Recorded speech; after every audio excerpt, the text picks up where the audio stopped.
Verse 20 of our Romans passage reads, "No distrust made him waver concerning the promise of God, but he grew strong in his faith as he gave glory to God." And verse 21, "Being fully convinced that God was able to do what God had promised."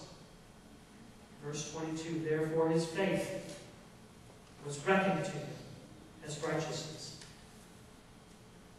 Now this is where our lesson becomes important for you and for me today, because Paul makes the point that Abraham's faith was reckoned to him as righteousness. This means that Abraham's faith in God made him right with God. Not his ability to fulfill the covenant, but his trust in the covenant itself is what makes Abraham righteous. It is that same faith that makes God's promises available to us as well. And that makes sense, doesn't it? Because like Abraham and Sarah, we will encounter twists and turns, barriers and setbacks in our lives. Times of testing and trial are a part of what it means to be alive. The difference then between people of faith and people without faith is not that some have to struggle and some do not. We all struggle. We all fall short of the glory of God. The difference is, people of faith live their lives with the conviction that God's promises are reliable. The life of faith, then, says Jewel, is living in the light of the promises of God.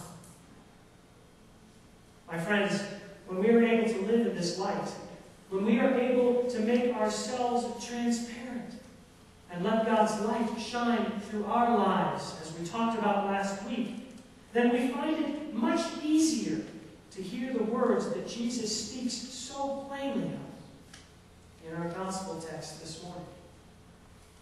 And we also find it easier to respond to them, not in the way Peter does, with fear and with denial, but rather with faithfulness, trusting that by denying ourselves and taking up our cross and following Jesus, by reflecting and taking seriously what Jesus took seriously over these 40 days, we may live into the hope of God's promises for us, just like Abraham.